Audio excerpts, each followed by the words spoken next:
Walking you through where this is tracking, but we've also got that radar view of where we can send Jason. And you saw Jeff or heard him directing Jason during this time frame as he's driving through what were multiple areas of rotation developing. You can see the leaves down on the roads there, and of course winds can knock leaves down, but when you're talking trees completely down, we watched power lines take hits from Jason's stream a little bit earlier this evening, and then it was right about here, he said, the roof of that building was completely blown off. That wasn't even from a tornado. That was kind of that outflow as it moved through that area. And then just look at this cloud. You can see that funnel cloud. It just dissipated, it lifted, and then I think it touches back down here shortly. This video from Jason was just incredible. There you can see that funnel cloud back on the ground, back behind that tree line there, and there's the second one. And that we are getting a report that where it crossed the interstate, at I-20, it did hit a gas station, Stripes gas station, I think, and tore the roof off. So that was a tornado that crossed I-20, and in that moment, it's hard to tell which one of those is doing that, but that is a clearly debris coming out of that storm, getting kicked up into the air. So that is certainly a tornado there when it was by Santo, and then as it moved about another 5 miles down the road, as it was running parallel to 20, then it crossed 20 about 281 and did damage to that gas station. Yeah, I mean, this video just from Jason was really incredible. Jeff and Elsie, Dennis, I want to take things back to the radar, give people a quick wrap up over these next few minutes of what we've got left through the Metroplex. We do have a new warning. We have a warning through Denton County. We've got to start making preps for our 10 o'clock show. So we're going to walk you through what we've got left and what we're expecting. And then, of course, our 10 o'clock show is coming up here on Channel 11 as well. So here's this warning in Denton County. Notice all of the lightning strikes associated with that. Jeff, do we have an idea of the hail size through that area right now? Let's give a look, because this thing has been ramping up while we've been concentrating, obviously, with the tornado to the south. And it's got heavy rains, too. We're talking flood warnings in effect for portions of Denton County at this point. Yeah, it has been producing a lot of rain. This storm has been up here for a while.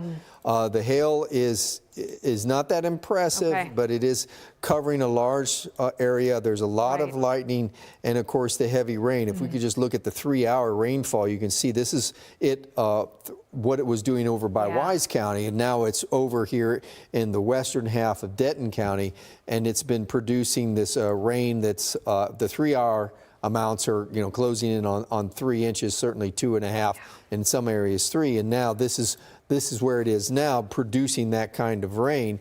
And they see these bright colors. The rain rate is substantial. I don't think it is moving as fast as the other storm has been, so we're getting this flood warning that's now in effect because of this slower movement. This is right at the 35 where it combines again, 35E and W come together to Denton right over the town, and continues up into Sanger where this heaviest rain is. McKenna.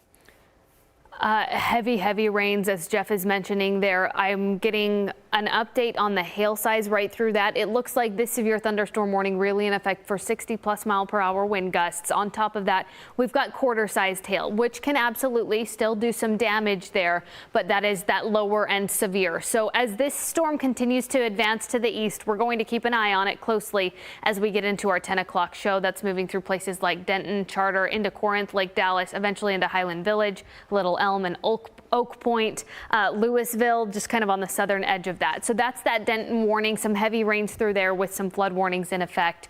Then we've also got this severe thunderstorm warning for Tarrant County, for portions of Johnson County too, but really the threat is for Tarrant County at this point. That stretches from Aledo, just north of Benbrook, through River Oaks, right through downtown Fort Worth into Haltom City. And this is taking kind of an east-northeastward track. It's starting to get more northward movement there. The hail associated with that, $50 sized hail, but shrinking, and that is great news.